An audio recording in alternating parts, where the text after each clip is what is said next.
Sebelum melanjutkan, jangan lupa subscribe dulu, terima kasih. Bab 463, ternyata wanita itu. Dia menenangkan hatinya yang bingung dan menarik napas dalam-dalam secara perlahan. Awalnya, ia diyakini meninggal secara tiba-tiba.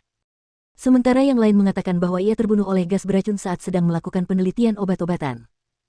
Namun, kemudian, ia mengetahui bahwa gas beracun tersebut merupakan ulah seorang wanita di laboratorium mereka yang bersaing dengannya untuk belajar di luar negeri.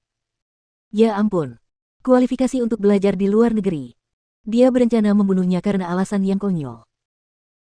Alih-alih memenjarakan wanita itu untuk dihukum oleh pemerintah, dia membawanya kembali ke penjara rahasia dan perlahan-lahan menyiksanya selama setahun.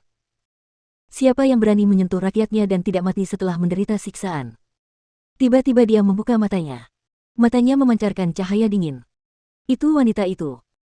Dia adalah wanita yang terlahir kembali sebagai Su Ruoyun. Dia adalah wanita yang disiksanya sampai mati di kehidupan sebelumnya. Tidak ada sedikit pun kenangan tentang Su Ruoyun dalam ingatannya, tetapi ada satu dalam ingatan Feng Qingge. Sialan, bagaimana mungkin aku hanya memikirkan itu sekarang? Dia mengumpat pelan, tatapannya dingin dan penuh nafsu membunuh.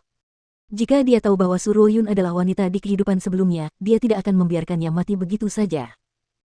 Tapi, bagaimana mungkin wanita itu bisa pindah ke sini? Lagi pula, dia datang ke sini lebih dulu sebelum Feng Jiu. Ketika dia memikirkan wanita itu, alisnya menegang, tetapi hatinya tergerak. Dia pindah ke tempat ini, wanita itu juga datang ke sini. Lalu, apakah dia juga akan ada di sini? Jantungnya berdebar kencang saat memikirkan kemungkinan ini. Namun, dia mengabaikan ide ini sama sekali. Bagaimana mungkin ada begitu banyak kemungkinan di dunia ini? Hal semacam itu tidak mungkin terjadi. Nyonya, apakah airnya sudah dingin? Apakah Anda butuh air panas lagi? Leng Xuang menunggu di luar kamar dan melihat Feng Jiu sudah berendam lama di bak mandi tanpa meminta air panas lagi. Dia takut Feng Jiu sudah berendam terlalu lama, jadi dia bertanya dengan suara keras. Tidak perlu. Setelah menenangkan pikirannya, dia keluar dari tong, mengambil handuk, dan menyeka air dari tubuhnya. Kemudian dia mengenakan pakaiannya dan masuk ke dalam. Suruh seseorang membersihkan. Ya, jawab Leng Xuang. Dua gadis pelayan masuk dan menuangkan air, lalu memindahkan tong mandi kayu ke ruangan lain. Nyonya, dapur telah membuatkan sup sarang burung walet untuk Anda.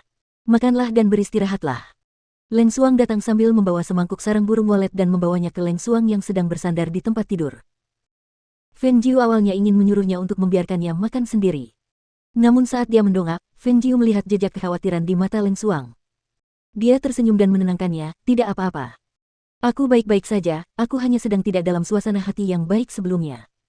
Aku merasa jauh lebih baik setelah berendam di bak mandi. Dia mengambil sarang burung itu dan memakannya perlahan. Kekhawatiran Leng Xuang berangsur-angsur mereda. Ketika Feng Jiu selesai makan, dia meletakkan mangkuk kembali ke nampan dan berkata, Nyonya, silakan istirahat lebih awal. Ngomong-ngomong, Luo Yu dan anak buahnya datang pada malam hari dan mengatakan bahwa kekuatan pengawal Feng telah meningkat beberapa tingkat. Bahkan kekuatan mereka sendiri juga meningkat. Begitu. Dia mengangguk dan memberi isyarat pada Leng Xuang untuk mundur. Leng Xuang memberi hormat lalu keluar sambil membawa nampan. Begitu dia keluar, dia melihat Leng Hua diseret ke jalan setapak di dekatnya oleh serigala abu-abu. Tidak diketahui kemana keduanya pergi dan apa yang mereka bicarakan. Melihat ini, dia mendekat dan memanggil, Ah Hua. Kakak, Leng Hua bergegas kembali dan bertanya, apakah Nyonya sudah memakan sarang burung walet? Dia sudah melakukannya. Leng Xuang melirik serigala abu-abu dan berkata pada Leng Hua, kembalilah dan istirahatlah lebih awal. Aku akan tinggal di sini saja. Nyonya tidak punya pikiran untuk menemui tuanku. Grey Wolf melotot ke arah mereka. Ia merasa bahwa dokter hantu seharusnya menemui tuannya dan menjelaskan semuanya.